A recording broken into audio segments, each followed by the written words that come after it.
On a moonlit night in 1871, the church bell called the people of the district together for a burial. The Comendador Joaquim Inácio de San José was carried out of the house in linen wrapped tight, his face frozen in an expression that looked like terror. Neighbors said his eyes had been wide open when they found him. They spoke of a secret buried with him, a secret that would not stay underground. If you want more long-form history like this, subscribe and hit the bell. The estate had always presented itself as order. White walls, a row of jacarandas, servants who moved like the turning of a clock. Inside that order sat Maria Custódia de San José, a woman taught from childhood that lineage was the spine of a family's honor. She had married the Comendador and acquired his name, his house, and the expectations that came with them. For 7 years she bore the quiet, private failure of not producing an heir. In that world, a woman's body answered to the ledger. Without a child of her own, without a male heir to inherit the land and the title, her standing was vulnerable. Gossip gathered like frost around the edges of suppers, in the hushed exchanges after Mass, in the look the Comendador gave his wife when strangers praised his household. He was a man with ambitions larger than the chapel. To lose the possibility of descendants threatened everything he had built. It was not, in their logic, a matter of cruelty. It was a calculation. Maria Custódia's fear of disgrace and the Comendador's thirst for continuity conspired into something that would be carried out with a forensic calm. They formulated a plan that treated children as property, not persons, tools to repair a reputation. That plan required secrecy, resources, and people who could be trusted to obey without asking impossible questions. They made the attic. Up on the highest plane of the house, under rafters that smelled of old pine and tar, carpenters built a room within a room. The workers were paid and bound by a contract of silence. Wood was nailed to conceal sound, a false partition closed off a seam of the roof, and a narrow hatch admitted only those who were needed. The attic had no proper windows, no skylights to spill sun across small faces. Light came from oil lamps, whose glass shaded the world into a dull amber. Dust lay in the rafters like a second skin. It was designed to be hidden, to muffle births and lullaby whispers into invisibility. Joanna had worked in the house for years. She moved through rooms with a knowledge that was practical and fierce. Quiteria was younger, swift, watchful, savvy about the rhythms that kept people alive. When the scheme took shape, they were made indispensable, not because they consented, but because they were the ones whom secrecy would fall hardest upon. They became midwife and guardian, teacher and tactician, translating a plan dictated by fear into a daily practice of concealment and care. The Comendador arranged for enslaved men to be used in the work of producing heirs. The language at the house disguised what it was. Meetings at night, the provision of alcohol or money, instructions that were given like orders from another room. These were coerced encounters in which bodies were instrumentalized as means to an heir. The real violence was not dramatized in the household notes. It was quieter, administrative. A ledger entry, a promise of silence, the insistence that no scent of scandal reach the town square. 9 months folded into another. Children were born into the dim room under the eaves. The midwives, Joanna among them, kept to the old rules of care without ever stepping beyond the necessary. To keep breath steady, to stitch without asking why, to swaddle small lives and pass them into the custody of women who would watch over them.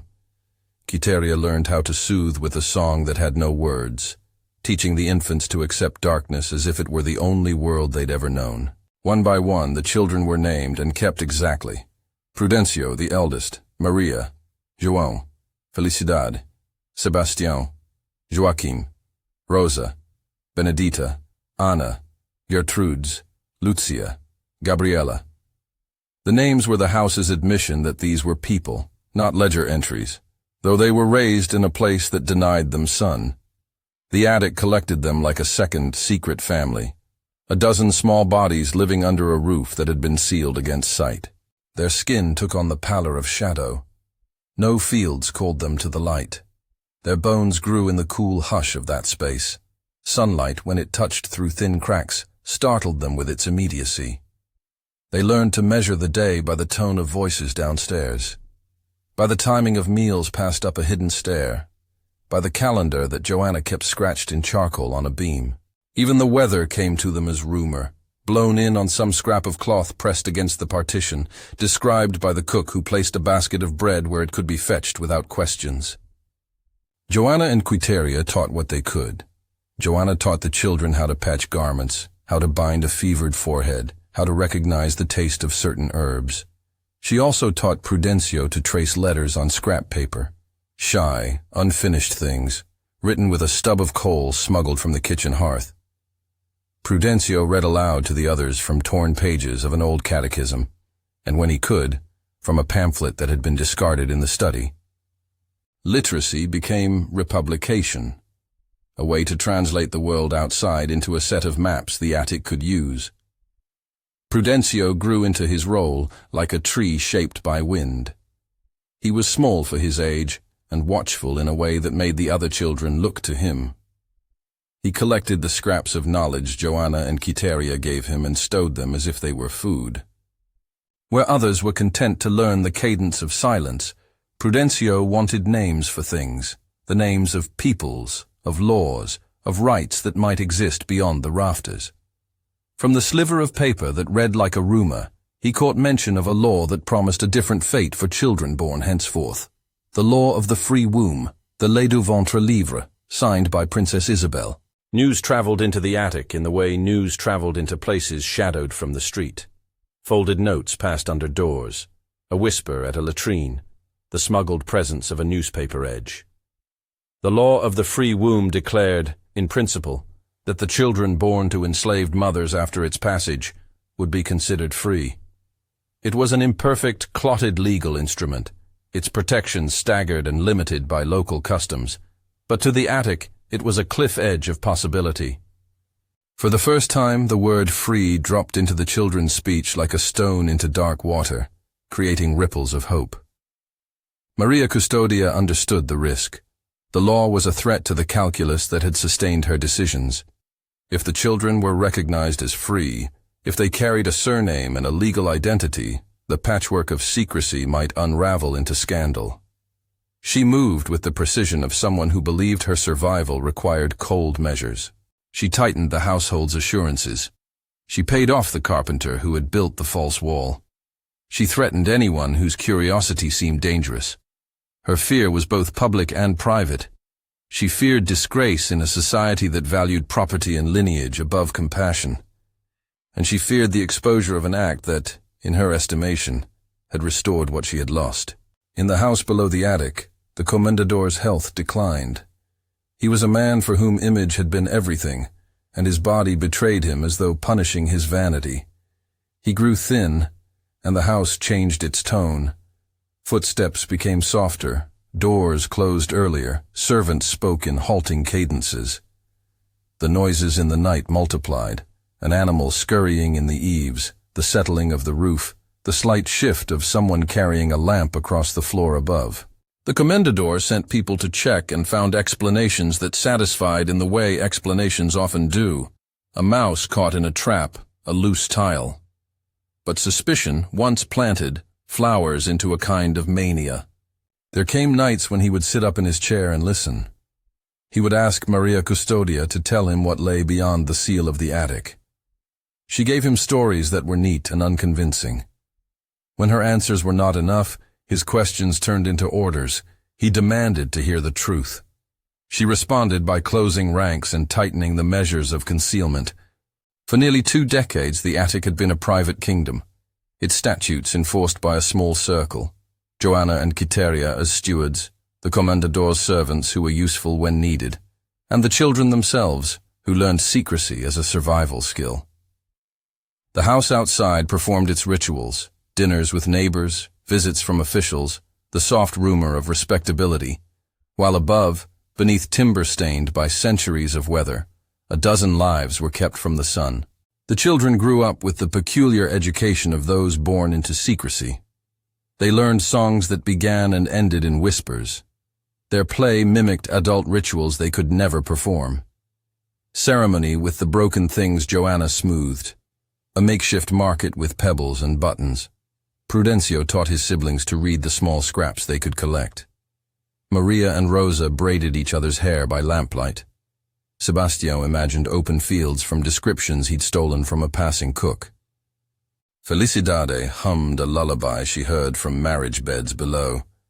Benedita kept time by the ticking of a clock the attic could not see. They kept one another's spirits like a small lantern passed from hand to hand. The attic, however, contained contradictions. It was a shelter and a prison. It was both the site of love and the architecture of shame. Joanna and Quiteria made of it a space of protection. They protected births, taught manners, hid the children in the deep of the house when visitors came, and argued between themselves about the morality of silence. Quiteria was the one who spoke most often in favor of risk. For her, legal recognition was not an abstract hope, but a map they could pursue. Joanna was more cautious. Her care was literal, measured by the immediate safety of the children in her hands. Both roles were necessary. When news of Princess Isabel's signature reached even the outlying districts, it upset the household like a stone hurled into the still pond of their lives. The paper spoke of a law that would free those born henceforth to enslaved mothers. In the attic, the phrase circulated with all the reverence of a scripture. Prudencio read the line aloud until his tongue memorized the letters. He began to believe in possibilities he had never been taught to consider. But laws live in courts and forms and bureaucracies. For the attic's children, the law was a suggestion until someone demanded its recognition. The risk was not only that the law might fail them in implementation, but that the knowledge of it might provoke detection. The Comendador's curiosity could be deadly if aroused. So the attic's elders debated the risk. Could they seek recognition quietly? Should they wait? Or should they move before the Comendador's illness made him brittle and dangerous? The tension thickened. The Comendador's nights became a landscape of suspicion. He ordered doorways watched. He sent for a doctor to inquire into noises he pretended he could not ignore. The house grew thin with the promise of exposure. Even the servants who had kept their silence long felt the strain. The attic felt the vibrations of rumor like a distant thunder. Worry sharpened into fear. Then, one night, a sound reached the main hall that the Comendador decided he could no longer ignore. It was small, footsteps perhaps, or the shuffle of fabric, but to a man whose nerves were stretched, it sounded like evidence. He rose and paced the corridor, then decided to descend into the parts of the house he usually avoided. Those who witnessed his movement later described the starkness of the moment. A man alone with his doubt, traversing rooms that had once been his to command. He went upstairs alone, with a lamp that threw more shadow than light, and opened the hatch that had been kept locked for years. Oil smoke curled in the air like a cloud. He climbed into timber that smelled of dust and soap, and the faint sweetness of sleeping bodies. For a while his eyes adjusted to the dim, and then they registered shapes, beds, small garments, the outline of faces. Children turned toward the door. The sight of that secret world was too much. He staggered back as if struck. What happened in the attic was not described in the ledger of the house in clinical terms. People who were there later said only that the Comendador's face betrayed him. He uttered an exclamation. Some said it was a single word, some said a groan. And with the same suddenness with which he had confronted the secret, his body failed him. He fell, collapsing not as a man hit by violence, but as if a heart had simply stopped. In the hush that followed, a sound traveled down the rafters like a signal. They carried him out for the funeral that would be remembered by all in the district.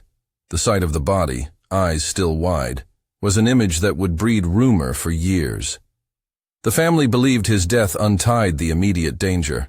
The man who might have turned obligations into exposure would no longer breathe threat upon the house. But death did not erase the truth that had been uncovered. If anything, the revelation of the attic made the household's transgressions public property. Someone's curiosity would press against the shutters of the town.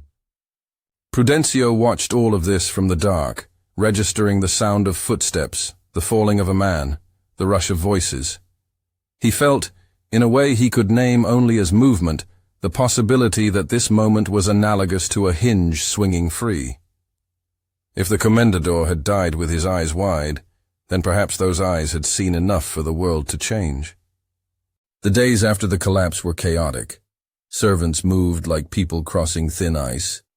Maria Custodia's face, which had been composed into general affirmation, slackened into something brittle. In mourning she wore the trappings of a woman who had paid attention to what appearances demanded. Yet behind her composed gestures lay the calculation of survival. Would she be forced to disclose what had been hidden, or could she control the narrative now that the man who had demanded it was gone? Prudencio began to plan. He had learned from Joanna and Quiteria how to weigh risk. He had learned, too, from the scraps of paper and the hushed conversations, what the law of the free womb meant in practice. It offered a legal foothold that could transform the children from property into persons recognized by the state. But law without claimers was silence. To be free on paper required someone to stand before a judge and make the argument. Early one dawn, wearing the Comendador's coat taken from the wardrobe, where it still smelled faintly of tobacco and pipe ash, Prudencio left the attic with his heart beating a measured rhythm beneath fabric that did not belong to him. The garment gave him a posture of authority he did not feel, sliding over his shoulders as if it were a borrowed skin. Joanna and Quiteria helped him on with the coat, and pressed into his hand the scrap of paper where Joanna had written the name of one man she believed might listen.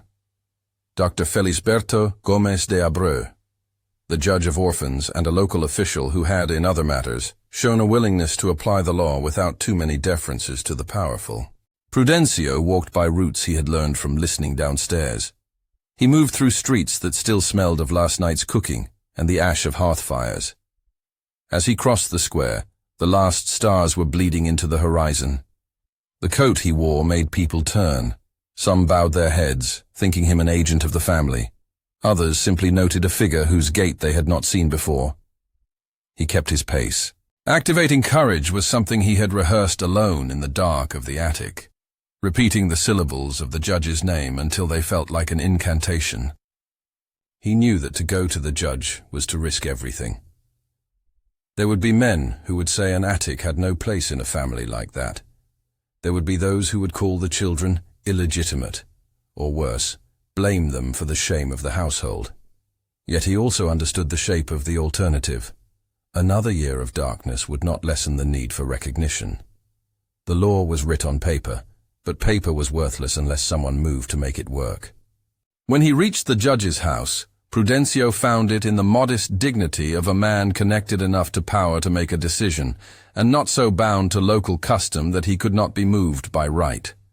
The gate was iron. Beyond it, the home had the proportion of restraint.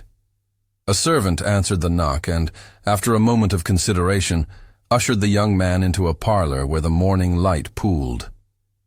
Prudencio stood in borrowed coat and measured breath, feeling the eyes of strangers settle upon him like weights.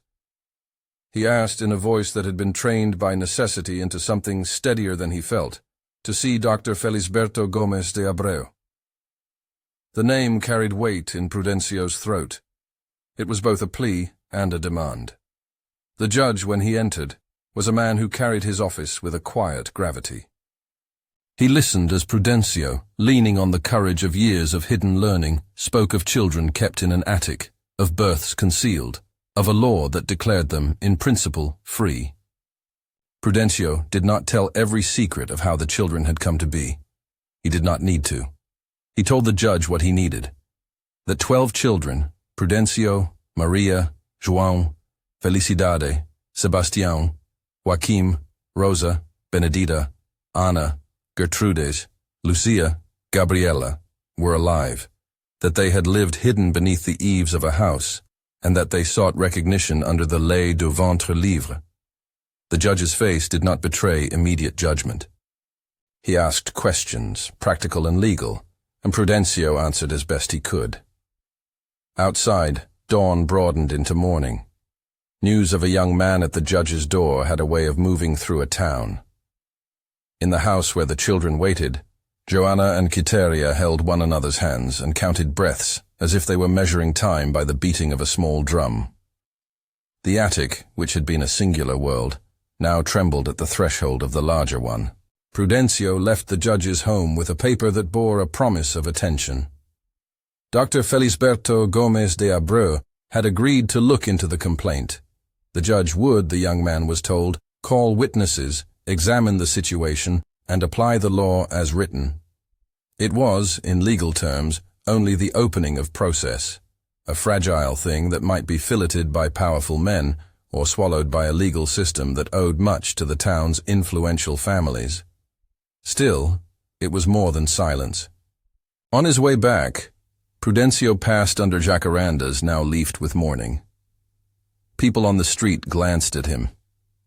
He clutched the folded paper like a secret charm. When he reached the house and climbed the hatch into the attic, the light that touched the faces of the children was the same slant of dawn he had walked through. But this time it found them with a document inside the palm of their family. Joanna wept once, not from joy exactly, but from the sudden release of a long-accumulating tension. Quiteria stood as if she could move the whole world with a hand. There was, however, no immediate celebration. The attic, having survived for years on careful rituals, recognized danger even in hope. Recognition would bring the household into public scrutiny. It would demand testimony and legal apparatus, witnesses who might lie, and a judge who might be tempted by local deference. Maria Custódia, on learning of Prudencio's attempt to summon justice, moved like one who had been given notice that a trap had been sprung. Her composure hardened into strategy. Secrets were not surrendered without contest. The house began to turn into a stage. People took positions, some defensive, some curious. Whispered conversations curved like smoke up into the rafters and settled there. The children looked at one another, aware they were perched at the edge of an act that could rip them from their attic into the street. They did not know what the law might grant them in practice. They only knew it made them visible. At night the attic seemed to hold its breath. Prudencio lay awake, fingers worrying the seams of the Comendador's coat he had not yet returned. Joanna spoke softly of what a judge might demand. Names, dates, witnesses, the risk of being dismissed. Quiteria, who had always been willing to press the edge of danger, planned in a low voice how to present the children, how to make their faces count in a room that would be used to seeing them only as property. The house had changed in new ways. Under the weight of a corpse, under the possibility of law, the quiet of the attic became an exposed nerve. Friends became instruments, servants became evidence, and the place itself, wood and dust and the faint scent of soap, seemed to hold a testimony that could be read by anyone willing to look. The town had begun to gather stories, of a Comendador dying alarmed, of a mistress whose pride had swallowed ethics, of Joanna and Quiteria, who had kept and protected in equal measure. As the morning increased toward noon, voices downstairs moved in patterns that would soon send their first emissaries. A carriage that once rolled beneath the house's portico now waited, keys in the hands of men whose faces were flat with official purpose. The neighborhood began, with the slowness of social machinery, to turn toward the inevitable. When an attic held a dozen children, the law would have to answer. The question remained which answer would be invoked, the one that served the household's reputation or the one that upheld the sparse humanity of statute. Prudencio sat at the small table where Joanna had arranged their meager possessions. He thought of the dozen names he had promised to hold. He thought of the children's pale arms, the smallness of their hands when they reached timidly for the stair. He felt the weight of a role he had not asked for, but had accepted because silence was no longer an option. The world beyond the attic's hatch had folded into paper and promises. Whether paper would be enough was a matter that would be decided in rooms bright with official light and public airing.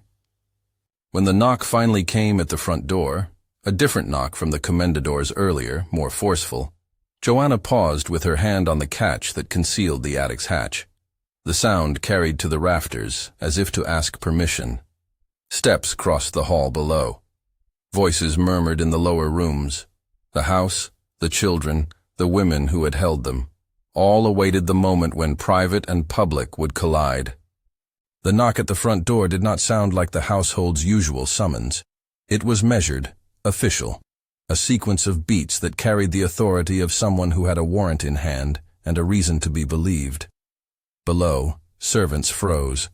Above, hands hovered over the hatch and the charcoal calendar on the beam. The attic held its breath as if wood and dust could conspire to still the world. When the men entered, they wore the look of civic purpose rather than the easy deference granted to the Comendador. One was an officer, another carried a document stamped with the judge's seal. A clerk followed with ink and paper. They had come by the call of the law, and the law was not inclined to patient secrecy. Joanna watched them through the slats, her jaw set like iron. Quiteria kept her hand at the children's shoulders, offering a steadiness that had nothing theatrical about it, only the kind of courage born from endless small necessities. Officials moved with procedure. They called for the mistress of the house. Maria Custódia descended into a hall that smelled of stolidity and lavender, an air she had cultivated to protect appearances. Her face was composed, her mourning clothes sat like armor. She regarded the men with that same careful politeness she used for any visitor whose opinion mattered.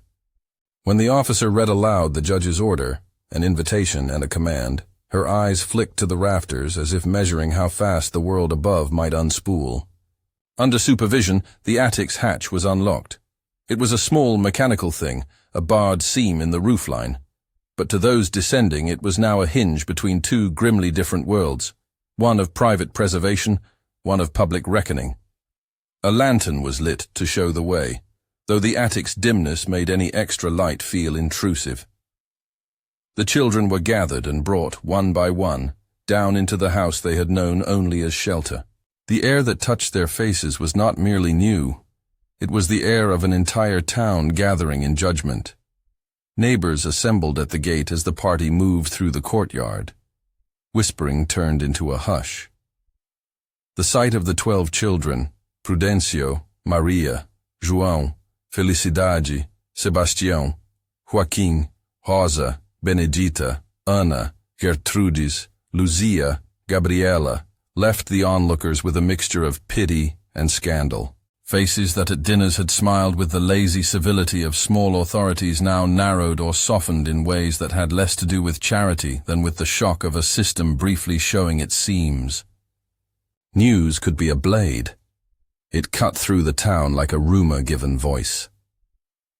Within hours, Dr. Felisberto Gomes de Abreu had been informed.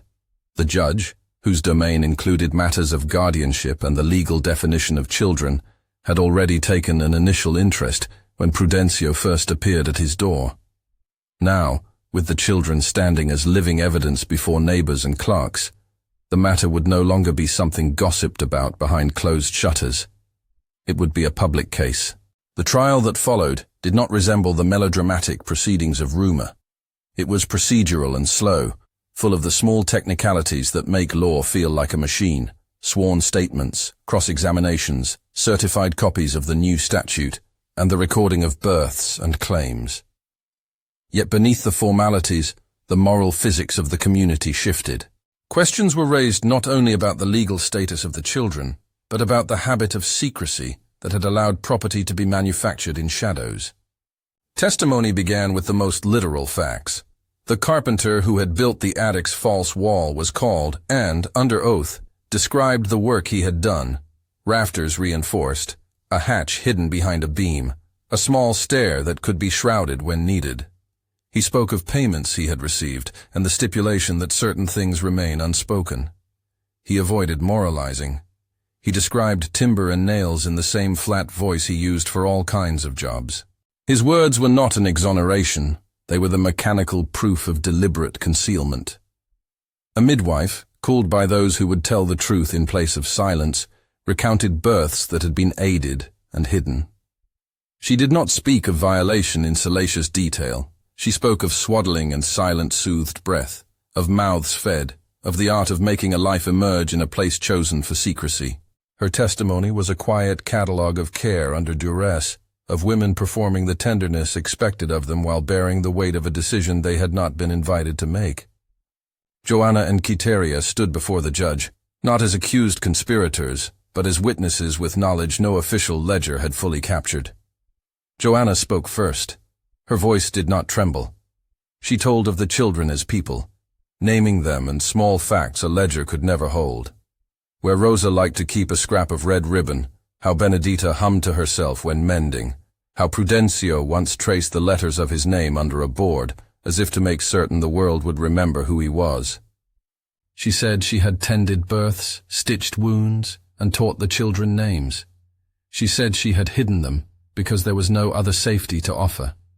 Her words threaded tenderness into a narrative of concealment. Quiteria's testimony was sharper. She described the fear of exposure not as paralyzing but as a risk to be navigated. She spoke of the cloths passed under doors, the coded times for meals, and the quiet lessons on how to listen to the house. Quiteria told the judge that she believed justice could be invoked in a way that would transform secrecy into recognition.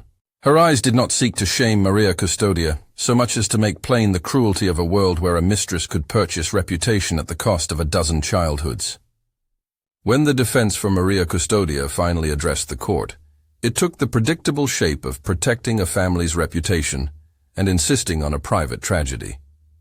Counsel invoked social expectations, marital despair, and the complexity of female suffering in a time when lineage could feel like oxygen. Without inventing language beyond what was in the public record, the defense urged caution. Law should be tempered with humanity.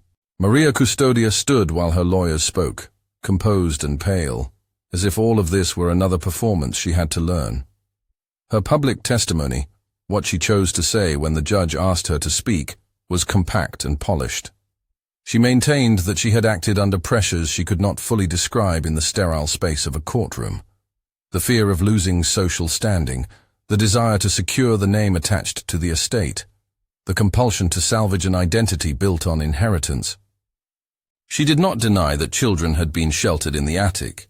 She framed it as an attempt to protect small lives from the disorder outside. Her words sought sympathy. They also made clear the moral calculus that had permitted concealment, an equation in which the logic of property outweighed the claims of personhood. Public reaction did not split cleanly into condemnation or absolution. Some were outraged at the cruelty and the pretense. Others, who had sat at the same tables and swallowed the same rules, found a way to turn away. A handful of neighbors murmured that the house had always kept secrets. Others, whose daughters and sons would inherit from different estates, suddenly considered their own privileges with unease. The town itself became a barometer of how much of its dignity it wished to lose in complicity. Dr. Felisberto, presiding with the weight his office required, drove the proceedings into the practical. He examined whether the law of the free womb, however imperfect, demanded recognition of those who had been born into bondage, but whose births fell under the statute's protection. He asked about registrations, about whether the births had been recorded in secrecy, and whether civil declaration could retroactively document what had happened obliquely. The law, he reminded the audience, operated not on moral grandstanding, but on paperwork and testimony. Yet he also knew, and his face showed the knowledge, that the law was a social instrument as much as a technical code. Its execution would reveal where the town drew its lines. Witnesses came forward with fragments that, when collected, closed the circle of concealment. A servant who had carried up baskets of food testified to the timing of deliveries. A neighbor recounted a rumor heard at church. The carpenter acknowledged payments. The midwife narrated births attended in muffled rooms. Each voice added a piece. Prudencio's earlier visit to the judge, Joanna's charcoal calendar, Quiteria's whispered plans. These facts assembled into a mosaic that made denial increasingly untenable. When the court demanded that those born in the attic be legally recognized, it did so with the language of statutes. The children were registered using the family name, carrying now the juridical weight of that lineage, even as it complicated its meaning. The recognition was more than symbolic. It placed them within civil records, granted them names under which petitions could be filed, and crucially disentangled, in the eyes of the law, some of the property claims that had previously attached to them as chattel. The judgment carried consequences for Maria Custódia. The court ordered a public acknowledgement of the 12 children and decreed the partition of a substantial portion of the estate to account for their legal claim. The specifics of the division followed the code available to Dr. Felisberto's bench. The result was a measurable diminution of the mistress's wealth and control. It was a sanction that moved beyond mere moral censure. It struck at the material axis that had motivated her choices in the first place. The fallout rippled outward. Men who had previously accepted a ledger-based morality were forced to reckon with records and the public naming of lives they had previously preferred not to see. Social calls cooled, invitations ceased for the mistress. The household staff dispersed unevenly. Some remained to tend what had to be tended. Others took positions elsewhere. The estate, once kept pristine for show, threw off a layer of polish and began to reveal the cracks beneath. For the children, the transition was both emancipation and exposure. The first time they walked into a public space, it felt as if they'd become a lesson in front of the town. Eyes that had never known to see them now regarded them with a curious mixture of pity and prurient interest. They were given a name. They were declared free in the technical language of law. But the intangible burdens of secrecy, mistrust, a bodily memory of dimness, the particular shame that comes when childhood has been hidden, did not vanish with ink on a page.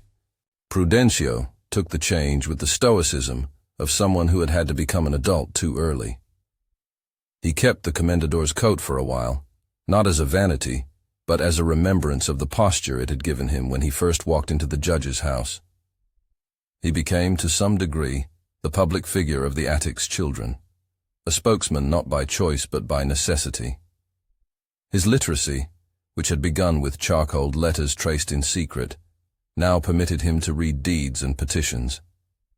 Yet even he had nights when the sun felt like an overexposure, when the skin's instinct for shade persisted. Joanna and Quiteria received a different kind of visibility. Joanna, whose caregiving had been both practical and sacramental, found some local charity and the discreet thanks of families who had been quietly moved by her testimony. Quiteria, sharp as always, pushed for the children's schoolings and for legal steps that would solidify their status.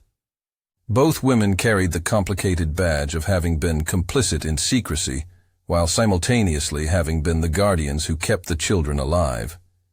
Their reputations were tugged in contradictory directions. Some praised them for protection, others could not forgive the silence that had allowed suffering to go on. Maria Custódia's material losses were matched by social ones. The house, deprived of the wealth that had kept it preened, began to show its age. Servants scarce and necessary repairs unattended allowed roofs to gather leaks. A portico, once brimming with floral arrangements, grew a patchwork of unwatered soil. Creditors murmured. Those who had once courted the family for alliance now measured their benefit, and, seeing the diminished returns, turned away. The estate's decline was not sudden. It was a slow sliding that left behind a peculiar hush. Where there had been concerts of guests and the glow of sanctioned abundance, there were now only the muted, sourceless sounds of unraveling. Time, which dissembles much, did not heal everything. The children, legally recognized and carrying their new surname, still carried the attic's imprint. Some grew into work that kept them close to the fields. Others moved toward towns and trades. Their bodies, schooled for shadow, adapted awkwardly to sun. Their dreams bore the shapes of rafters. Their memories looped in stanzas of shelter. Yet despite the trauma they had endured, their legal recognition meant they could claim more than pity. They could inherit, petition the courts, and in principle, live lives the law could not force into the margins with tidy impunity. The estate's physical architecture likewise began to mimic the moral decay it had hosted. The attic that had held 12 lives in dimness remained, for a long time, a closed and rumor-haunted space. Roof slates loosened, birds nested in eaves. A sagging staircase told a story of postponed repairs. Children who played in the square would sometimes dare one another to touch the attic hatch. Parents answered with hushed prohibitions.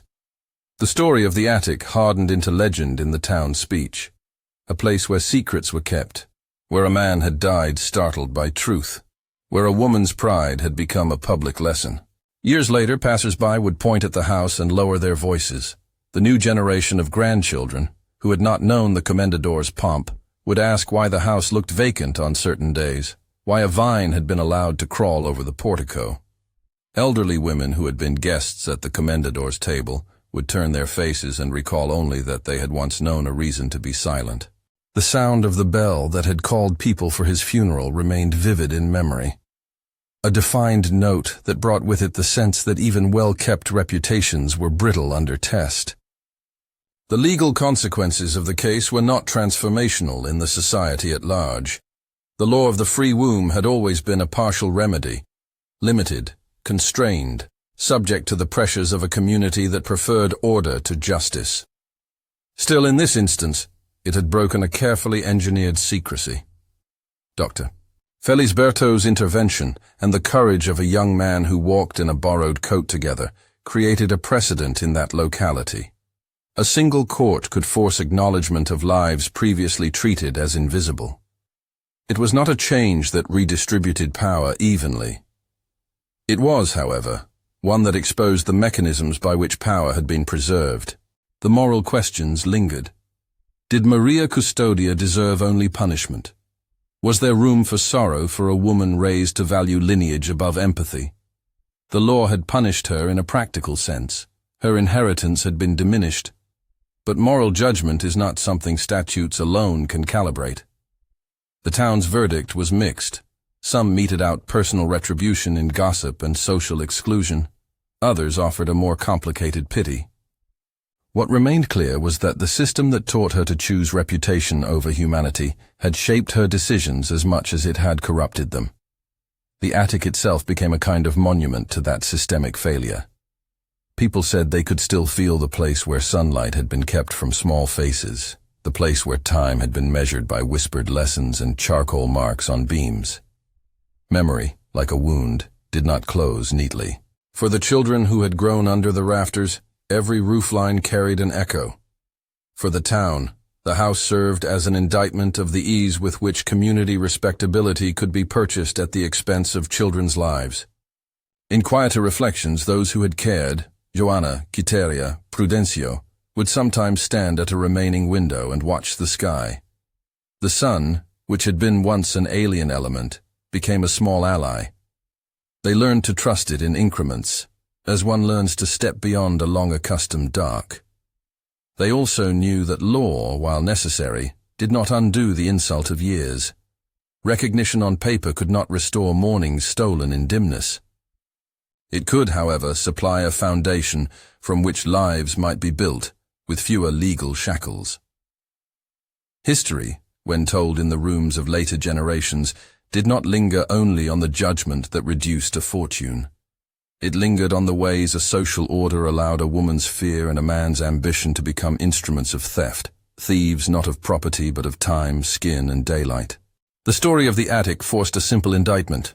Institutions and customs could confine bodies without irons, and polite society could be the accomplice of a private cruelty dressed in civility. Ask yourself, as you picture the rafters and the children's pale faces, what does it take for the law to matter beyond the page?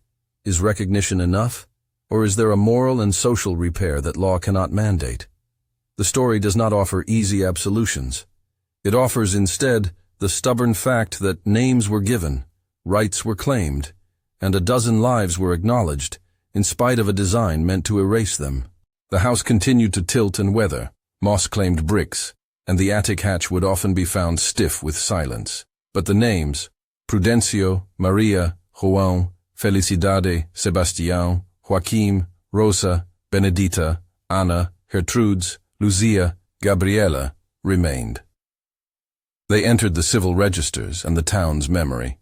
They bore the marks of confinement, and alongside that, the crude blessing of being seen. If this story stayed with you, leave one word below, attic or freedom, and tell us which feeling the tale opened in you.